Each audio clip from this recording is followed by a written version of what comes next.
তুই আমার বাড়ি থেকে এখনই চলে যাবি। চলে যা আমার বাড়ি থেকে, চলে যা, এখনই চলে যাবি। তুমি আমার সাথে এরকম কেন করছো বলো তো? আমার এখানে কি ভুল আছে যে আমাকে তুমি অত্যাচার করতেছো? ভুল তো তোর হয়নি, ভুল হয়েছে আমার। না হলে তোর মতো একটা বান্দা মেয়েকে আমি কেন বিয়ে করবো? আল্লাহ আমাকে সন্তান দিচ্ছে না, এখানে আমি কি করব বলো? তোমার কিচ্ছু করতে হবে না, যা করার আমাকে করতে হবে। তোমাকে রেখে আমার আবার বিয়ে করতে হবে।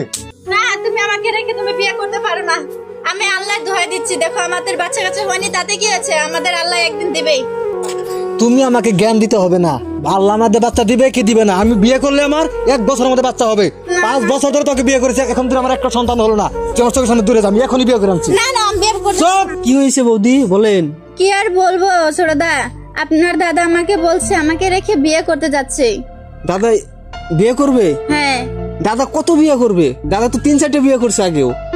আমাকে রেখে আরেকটা বিয়ে করতে যাবে, আমাকে হুমকি দিয়ে রেখে গেছে, বলছে তোকে ছেড়ে আরেকটা বিয়ে করবো। দাদার সন্তান হচ্ছে না, খালি কি আপনাদের দোষ নাকি? এতে কিছু দাদারও কিছু প্রবলেম থাকতে পারে।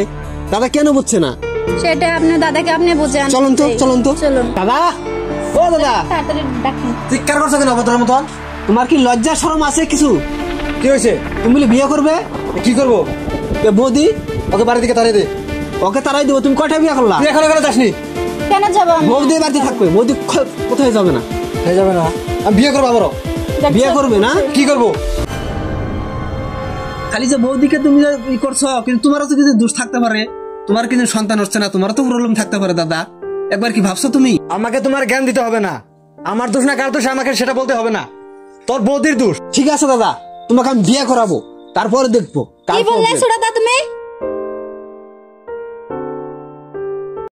শোনো, তোমাকে যে আমি বিয়ে করলাম, আমার আগে যেটা বলছিল সেটা সন্তান হয় না, বুঝছো? আমি সেই জন্য তোমাকে বিয়ে করলাম। ওদের সাথে আমি চ্যালেঞ্জ করেছি, তোমাকে কিন্তু সন্তান দিতে হবে। তোমার ইনশাআল্লাহ দিতে পারবো তো? দিতে পারবো। চলো। আর একটু খাও না, এত আলসামি কেন করছো? তোমার খেতে হবে, তোমার স্বাস্থ্যটা ঠিক রাখতে হবে। ও যা করে করুক, ওর দিকে তোমার লক্ষ্য দেওয়ার কোনো দরকার নেই। ভাত খাবা আর শুয়ে পড়বা। আমার সন্তান লাগবে, বুঝছো? খাও না।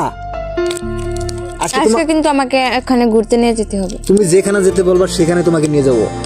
আমি কোনদিনও ভাবিনি তোমার মতো একটা স্বামী আমার কপালে জুটবে। তুমি শুধু খালি আমাকে অর্ডার করবে, বুঝলে? আমি তোমাকে সব জায়গায় নিয়ে যাবো। আমি বিয়ে করে ফেলালি? বিয়ে করলাম রে, আগের বউটা সন্তান হয় না। তোর সন্তান এখন কয়টা আছে রে? আমার সন্তান এখন 4টা আছে। 4টা আছে? আছে, আরো হবে। একটা আমাকে দেশ না রে? হ্যাঁ রে ভাই, 3 বেলা না খেয়ে থাকবো, তাও তথাপি সন্তান কাউকে দিব না। কি সিস্টেম দেখ, তোর সন্তান আছে, তোর টাকা নাই, আমার টাকা আছে, সন্তান নেই। আরে আল্লাহ টাকা পয়সা না দিলে কি হবে? সন্তান তো দিছে না। এবার বিয়ে করেছি, এবার সন্তান হবে। ঠিক আছে থাক। ঠিক আছে, দোয়া করবি আমাদের জন্য। দাদা আসছিল আমাদের বাড়ি। যাও, ঠিক আছে। কি খাবে দাদা? তোমার কি লজ্জা আছে না? কিসের লজ্জা? বড় মুদিটা সারাদিন কাজ করে, আর ছোট মুদিকে তুমি ওকে বলো না। ওকে শুধু কাজই করতে হবে। ওর যদি সন্তান না হয়, ওকে কাজই করতে হবে। ওকে কাজের জন্য যদি থাকে থাকবো, না থাকলে চলে যাবো। তাই নাকি? হ্যাঁ। ওইরকম কাজ তুমি করতে পারো নাকি? সন্তান না হলে আমি কি করবো? ওকে ধুয়ে দিয়ে পানি খাবো? ছোট বৌদি বেশি কথা বলবি না, বুঝলি? ওকে আমি কাজের জন্য বিয়ে করিনি, ওকে আমি সন্তানের জন্য বিয়ে করেছি। ওকে কাজের জন্য বিয়ে করেছি, ও কাজ করবে। ওর সন্তান না, ও সারা দিন কাজ করবে। তুমি কিছু খাবে শোনা? না, আমি এবার থেকে চলে যাও। কেন? আমাকে কেউ দেখতে পারে না। ওরকম করে বলো না গো, আমার গায়ে লাগে। সবের জ্বলে। ও তুই বাড়ি থেকে চলে যা, তুইও চলে যা। যা। কি হয়েছে বৌদি?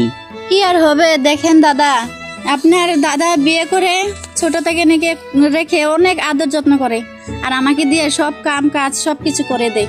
আপনি চিন্তা করবেন না বৌদি, আমি আছি না। মোটামুটি 6টা মাস দেখেন, তারপরে কি হয় দেখতে পারবেন। আমি তো দেখতেই আছি, আপনার দাদা তো খুব সুখে আছে তাকে বিয়ে করে। আমি সব জানি, আমার দাদার কি প্রবলেম সেটা আমি জানি, কিন্তু দাদা কিন্তু বুঝতে পারছে না, খালি বোর দুধ দিচ্ছে। আমাকে রেখে কিভাবে করে, তুমি কেমন করে বিয়ে করে নিল? আমি ভাবতেও পারছি না এই কথা। 6টা মাস দেখেন, তারপরে দেখুন কি হয়। হ্যাঁ চলেন। এত লেকচার করলি যে আমার সন্তান হবে, সন্তান হবে। 1.5 বছর হয়ে গেল, তোর সন্তান হলো না এখনো তোর সন্তান হলো না। বাড়ি থেকে এখনই বের হবি, আমাকে আবার বিয়ে করতে হবে। বহুত হয়েছে দাদা, তোমাকে আর বিয়ে করতে হবে না, তোমাকে মেডিকেল করতে হবে। তোমাকে আর বৌদিকে তিনোটাইকে আমি মেডিকেল করবো। দেখি কার দোষ, তোমার দোষ না বৌদির দোষ, আমি সব দেখবো। চলো। তোর আমাকে সন্দেহ হচ্ছে না? চল মেডিকেলে। মেডিকেল থেকে এসে আবার 4টা বিয়ে একসাথে করবো, দেখবি বলা। দাদা, আর কোনোদিনও তুমি সন্তানের বাপ হইতে পারবা না দাদা। এর থেকে আমার মরা ভালো ছিল। তুমি খালি বৌদির খেল দিচ্ছ। তুমি দেখো তোমার প্রবলেম, আমি তো আগে জানতাম না প্রবলেম আমার। তোমাকে বহুত বড় চিকিৎসা করবো, চলো শিলিগুড়ি নিয়ে যাবো তোমাকে। চলো, তোমাকে আমাকে মেরে ফেল।